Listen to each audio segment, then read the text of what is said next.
Om Jnanatimirandhasya Jnananjana Shalakaya Chakshurunmilitam Yena Tasmai Shri Gurave Namaha.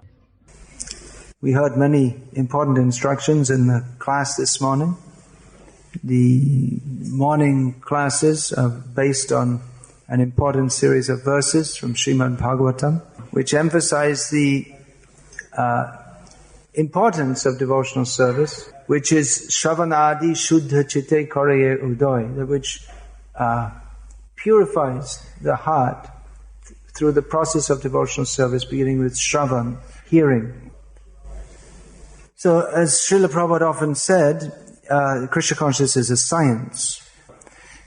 He gave the subtitle for Bhakti, his translation of Bhakti Rasamrita Sindhu. Well, the title is given, The Nectar of Devotion. And Prabhupada gave the subtitle, The Complete Science of Devotional Service. Science means that it's predictable. Science is supposed to be predictable, although it's never wholly so. You can never exactly tell what will happen, but to a large extent you can. If it wasn't so, then we wouldn't have motor cars or chemical factories or any of the wonders of modern science. So similarly, in devotional service, there are certain things, if we do, we get the result of increasing bhakti, and if we don't do, we don't get the result. And certain things, if we do, that will inhibit our progress in devotional service, or maybe spoil it altogether, at least temporarily. So these are divided into activities that should be done and activities that should not be done. Vidhi, nisedha. Srila Rupa Goswami Prabhupada has listed them in his Bhakti Rasamrita Sindhu. Activities that should be done. There are many such. He begins them with that one should take shelter at the lotus feet of a spiritual master. Guru Padashrayas Tasmat Krishna Dikshadi Shikshanam. One should take initiation and instruction from him. This Goswami Maharaj was speaking this morning how the essential principle is Mahat Kripa. Vina Mahat Pada Rajo Bhishekam. One cannot, Jada Bharat says that one cannot achieve transcendental knowledge of devotional service without smearing one's whole body with the dust of the lotus feet of devotees. So positive activities that should be performed, which help us to advance in devotional service. Shravanadi, hearing about Krishna, beginning with hearing. Shravan is mentioned even before kirtan. One cannot perform kirtan without hearing. Unless someone tells us what to chant, then how will we chant? Then why we will chant, how to chant, all these things have to be understood. Even simply pronouncing the names of Krishna does not constitute kirtan. Kirtan means calling out to Krishna. Krishna, please engage me in you. Oh Krishna, oh energy of Krishna, please engage me in your service. So unless by hearing we are receiving the conception actually who Krishna is, who are we, what is our relationship with him, then our kirtan will not go to Krishna, will go to our imaginary concept that we think is Krishna. This is why Shravan hearing is so important. As is stated in this series of verses which we're going through in Srimad Bhagavatam. Vidyate hridaya grantish chidyante sarva sangshayaha. The hearing should pierce the knot in the heart, the knot of material attachments, and slash all the doubts. So the positive activities are to be performed. Daily we should hear, daily we should chant about Krishna, daily we should offer food to Krishna and take only that which is offered to Krishna. These are basic principles. They're very powerful principles. And if we follow them, then we get the result of increasing attachment for Krishna. And if we don't follow them, then our attachment for Krishna will not increase. What's that picture on that bag? Ganesh. You're a devotee of Ganesh. No? Anyway, it's better not to keep on the floor. Similarly, there are certain things to be avoided. With every positive rule, there is a concomitant negative rule. We should hear about Krishna. That's a positive rule. We should not hear about that which is not in direct relationship with Krishna. We should take only that which is offered with love to Krishna, only food offered with love to Krishna. That means prepared by devotees. Which the flip side of that is that we should not take food which is not offered to Krishna and not try to cheat Krishna by offering him food cooked by non-devotees and saying, I'm offering this to you with love. И не питаться непреданными, а создавать впечатление. You want to go and take rest now? Well, I suggest if you don't lean against the pillar, it would be easier to stay awake. So, if we don't follow these rules, if we think that, well, it's very convenient for me to eat something which I bought from the shop, and I'm offering it with love, that's not really love, then we will be forced to, by eating that food, we will be forced to absorb the consciousness of the contaminated consciousness of the people who cooked it. So these are very basic principles. I'm happy that this has become the subject matter of this seminar. It's realistic that all of us need to make our basic practices very strong. It's not, of course it's nice, but it doesn't address our practical needs for advancement in devotional service if we, for instance, tell so many stories of Krishna's in pastimes in Vrindavan. That's nice. That gives us some inspiration of to see what is our ultimate goal. But if spoken without realization, and if heard by persons who are not serious to improve their position in devotional service, then it all becomes a cheating process.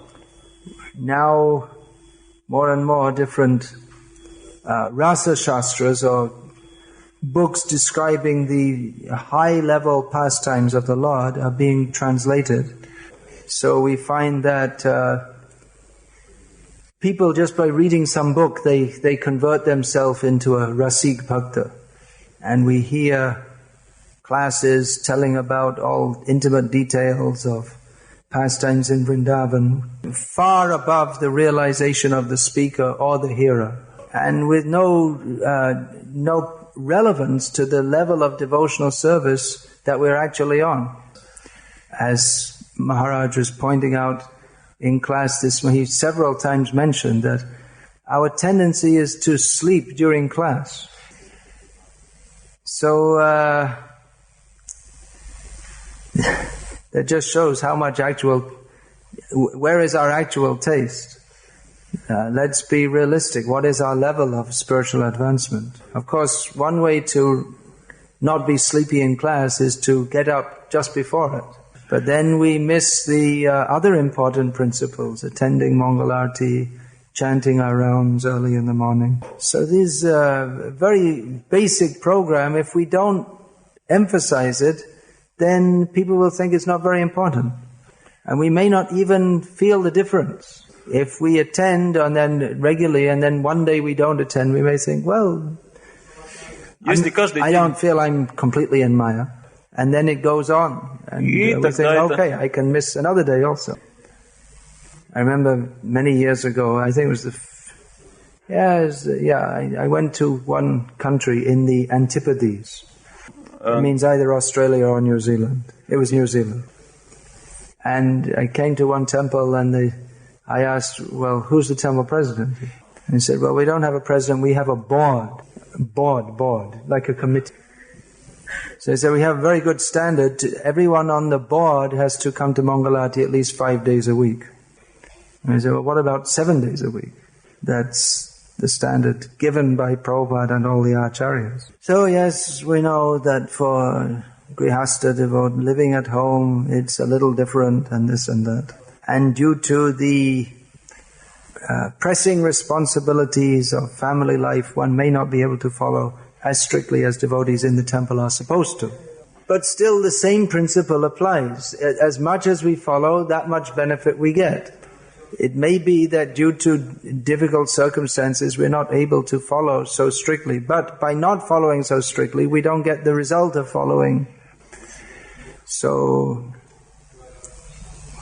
we should practice, take trouble to practice these processes. And the result is that we will increase our attachment for Krishna. And if we don't, then we won't increase our we won't increase our attachment for Krishna. And we'll increase our attachment for Maya. So it's a very simple principle to understand. But as with all these basic principles, we require to discuss them again and again. Bhakti Vinod Krishna Bhajane Anukul Paijaha Pratiti Boshe Parama Shuke Shikara Kare Taha. Bhakti Vinod Thakur describes all the principles of devotional service that he follows. And he that means he, the first one, he says, the point that Goswami Maharaj was mentioning, by serving great devotees, that's most favorable to devotional service. And he mentions observing Ekadashi, joining in Kirtan, worshipping the Lord, and visiting the holy places visited by Lord Chaitanya, taking prasad. He specifically mentions shark, which is forbidden in this month. So then he says, Bhakti Vinod Krishna Bhajana. In these activities of worshipping Krishna, Bhaktivinoda Thakur finds everything favorable, everything. And Pratiti Boshe Parama Shuke Shikara Karyataha. So therefore every day he engages in these activities with great happiness. Bhakti Vinod means the pleasure of devotional service, or one who takes pleasure in devotional service. So Bhaktivinoda Thakur describes how he takes pleasure in devotional service by following all these activities. So there are many, wearing tilak, wearing devotional dress. Yes, all these help us to be devotees. Bhaktivinoda Thakur also states that. Gora Bhakta Priya Besha Dodhamana Tilak Tulasi Mala Shobhamana. He says that that dress which is favored, or that dress which is very dear to the devotees of Chaitanya Mahaprabhu, we should dress like that. And beautified by tilak and tulasi mala. Srila Prabhupada writes in one purport that he writes about fashion. How materialistic people, they change their fashion every few days. You don't have so much fashions in Lithuania because you don't have so much money. Fashion means all different styles of clothing mostly. It's a trick to take money out of people's pockets. People have got more money than they need. So they don't bother promoting fashion much in countries where people don't have much money because they can't get the money out of you so easily. Lithuania is not a very important country in the estimation of the world because there's not much money here. Of course, we don't measure by such foolish scales. But Prabhupada writes that in our Krishna conscious movement there's only one fashion. Shaved head, tilak, and kuntimala. This is our fashion. It doesn't change every few days. And of course for the ladies, not shaved head. Don't cut your hair. Different rules for different genders. So these basic principles, if we dress like devotees, then that helps us to feel like devotees, and Chaitanya Mahaprabhu Krishna likes to see his devotees dressed like this. Sadhus don't like to dress in pants and shirt. They may do if necessary for their service, but they don't like that.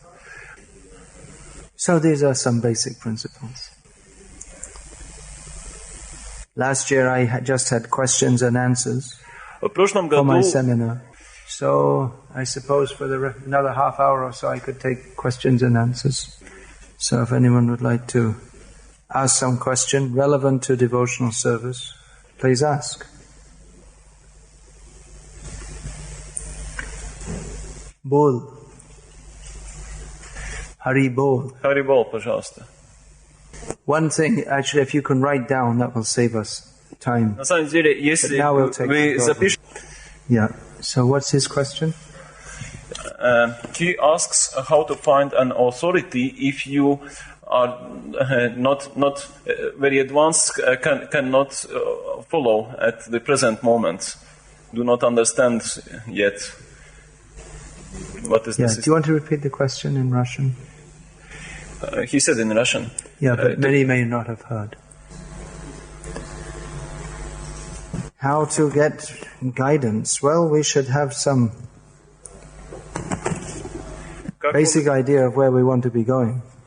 It's if we go in the shop which is selling electrical goods and ask for some potatoes, that's not very intelligent.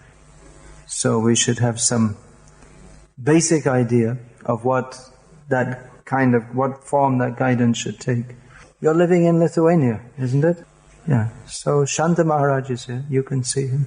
Where is he? He's at the camp? He will be tomorrow here. He's traveling by train right now. All right. So you can see him. Yeah. Yeah. Please ask. I believe it's Lord Chaitanya. Here, that'll save a few seconds.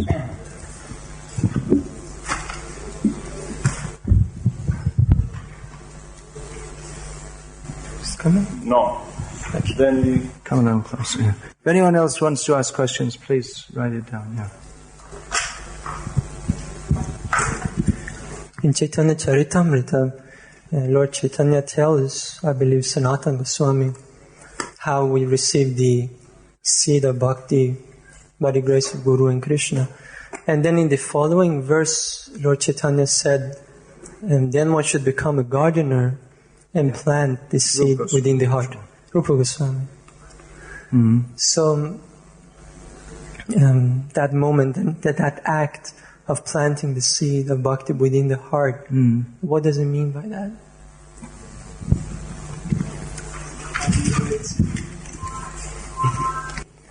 Decision that yes, I want to cultivate this. The seed may be there, but unless it's properly planted and properly cultivated, it won't develop properly.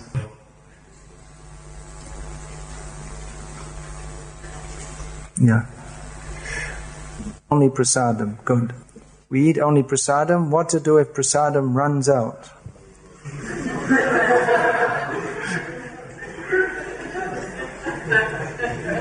Is it okay to take more bhoga from the kitchen and consider it prasadam? Or should we make another offering of the same foodstuff, of the same sort? Well, generally we always try to cook more rather than less. Because we can always, if there's extra, we can always distribute more. But it may happen, just like at a Sunday feast, unexpectedly, say 50 or 100 people more than expected come. The usual thing done in this case, in India at least, would be to cook some extra rice and maybe dal also. Give everyone some extra rice and dal and share it all around. And share all the rest of the other preparations. It's before the next scheduled offering to the deities that can be considered part of the previous offering. At festivals when thousands of people are coming and you're feeding all day, you offer once in the morning and then you go on cooking all day. You don't have to offer. В таких фестивалях, где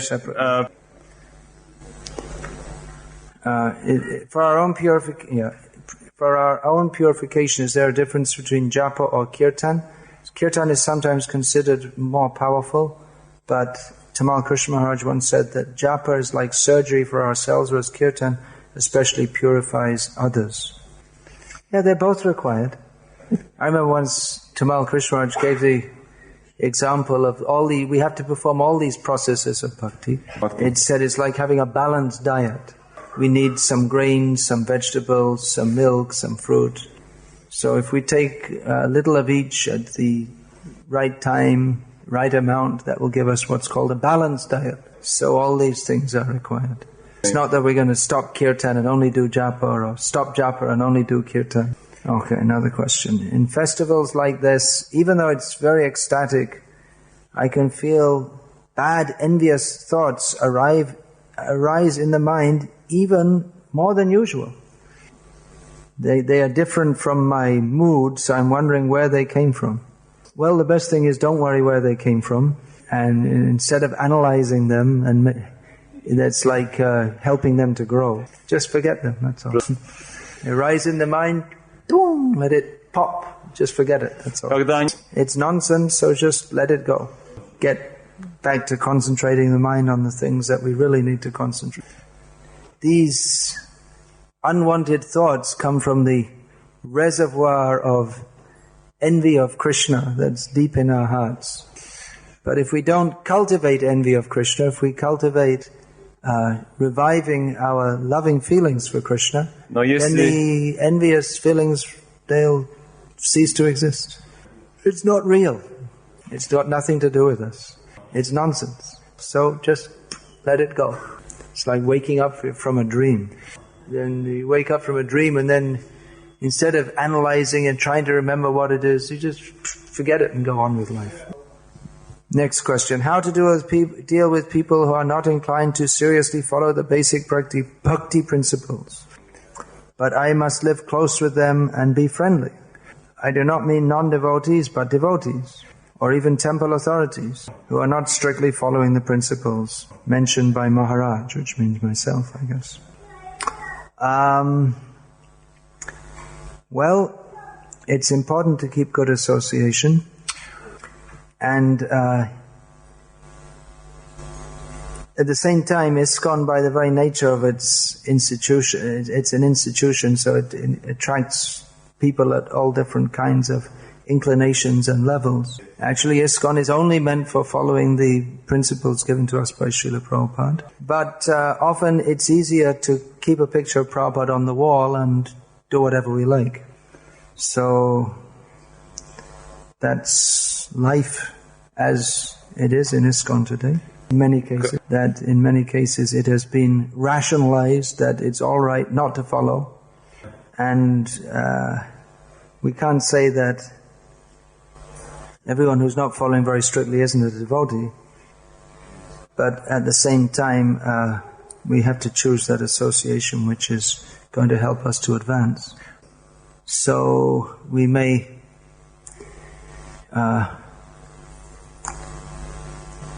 not be unfriendly, but we may associate very deeply or thickly with those devotees whose association is helping us to advance.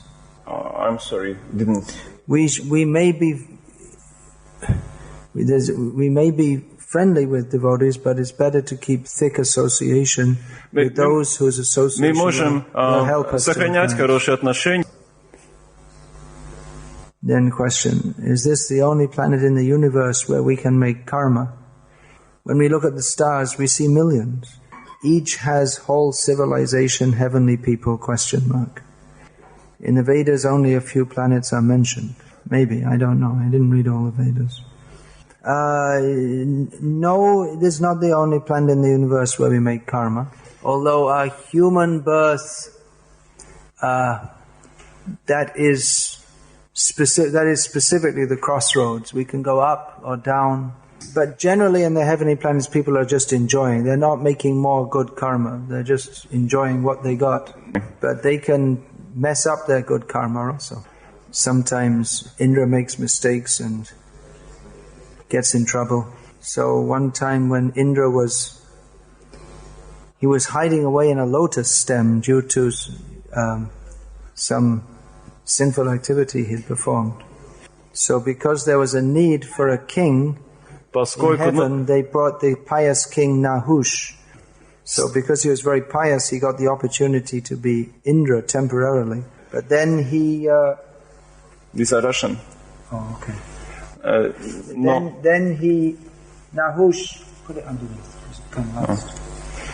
But then he insulted the rishis in heaven, for which offense he fell down from the position of Indra and had to become a snake. So you can make karma. You can make reactions in other places also. Yeah, read a Russian question now. It is said that it is foolish to ask your other half which would be better than yourself. But due to spiritual practice, sometimes a person stops seeing anything positive in himself. Then what to do? By other half, you mean your spouse? Yes, spouse.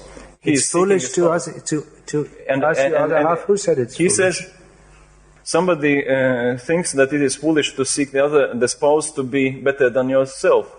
But what to do when you are so low that you think that you are the worst of them all, and you still need to find somebody worse still for your spouse? I can't understand this question. Maybe I need to get married to understand it, but or maybe I need to be a Russian to understand it. It's a Russian question. Well, it is not. It is a question how to arrange marriage. Is it? How to find a spouse, basically. Well, I don't have much experience with that. Find someone who's... My God. Yeah, I don't have any experience with it. Okay. Ask a grihasta. Whatever you do, however good the spouse may be, it's going to be problematic. That's for sure. However good your wife or husband may be, marriage is always problematic. In fairy stories, they lived happily ever after. It's only in fairy stories. There's always problems. It's just the nature of this material world. Next one. Can Matajis or visiting guests enter temple with loose hair? Well, there's no restriction against it. It's better to follow all the principles of Vedic culture, but if we insist on everyone following very strictly before they enter the temple, then we won't be able to continue as a preaching movement. There's the consideration that we should follow strictly and for our own personal upliftment and to keep good standards. And there's another consideration that we have to make Krishna consciousness available and not just give everyone right from the beginning so many different rules and regulations that they become discouraged by that. So especially for newcomers, we shouldn't force so many rules and regulations on. Although it's expected and hoped that those who are initiated take Krishna consciousness seriously. Initiation means commitment. Mali hoya she bij kare aropan. That means becoming a gardener and planting the seed very carefully.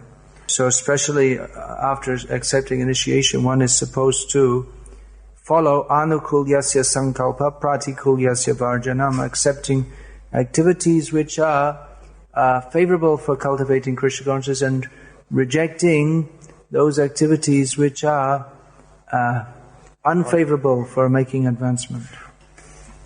Okay, keep them in order. Oh, the people. Okay, give a Lithuanian question. This month is the month that we do not eat I think shark. green leaves. Yeah. And should we follow this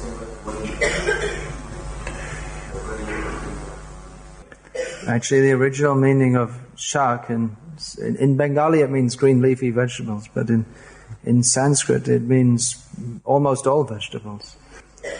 Prabhupada, in his Chaitanya Charitamrita purport, quoted Srila Bhaktisiddhanta Saraswati Thakur, quoting these 4 things which are to be given up in 4 months. So you can follow if you like. It's a scriptural rule and it's been given, so it must have some purpose. It's not as an important rule as, for instance, rising early every morning, but at least out of respect to Shastra, if we follow, there's no harm. It seems that Prabhupada himself didn't follow this not very strictly. But then again, he did put it in his book, so we can follow. Whatever we can follow without interfering with our other activities of devotional service and without disturbing others, we might as well follow. Okay, one more Lithuanian question. What kind of qualification one should have that he or she could worship deities at home, and what kind of deities we can worship? Well, there seem to be different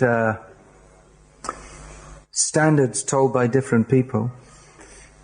The traditional standard, which has always been there in Vedic culture for all deities, not only Krishna deities, and which was given by Srila Prabhupada also, was that to worship deities one should be Brahmanically initiated.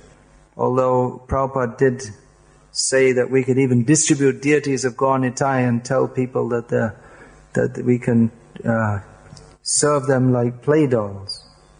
So that was a ploy to help people to come to devotional service. That wasn't a standard for people who know the importance of Krishna consciousness. In general, we shouldn't invite the Lord to our home unless we're going to treat Him very properly. If the president of the country came to your home, you'd treat him very honorably, it's presumed. So if you're going to bring deities in your home, then it shouldn't be that TV is number 1, dog is number 2, and the deities are number 3. Deities are number 1 only. And no TV and no dog. If you're still inclined to watch all these nonsense things on TV and have extraneous objects of affection like animals, then don't invite deities. In fact, if you're watching TV, then what are you doing here anyway? What is this show of devotional service? What is it, some hobby of yours or what? If we understand what is Krishna conscious, then we have to do whatever is required to be Krishna conscious. Okay, my time's up. It's 12 o'clock and past that. We can keep the questions for tomorrow. Do you want to keep them? I can keep them. You're going to translate tomorrow? These I will not translate. You will read. Yes. You'll translate them. Anyway, you'll be doing translation. Hare Krishna. Harinama Karo Sa. Make the holy names the essence of our lives.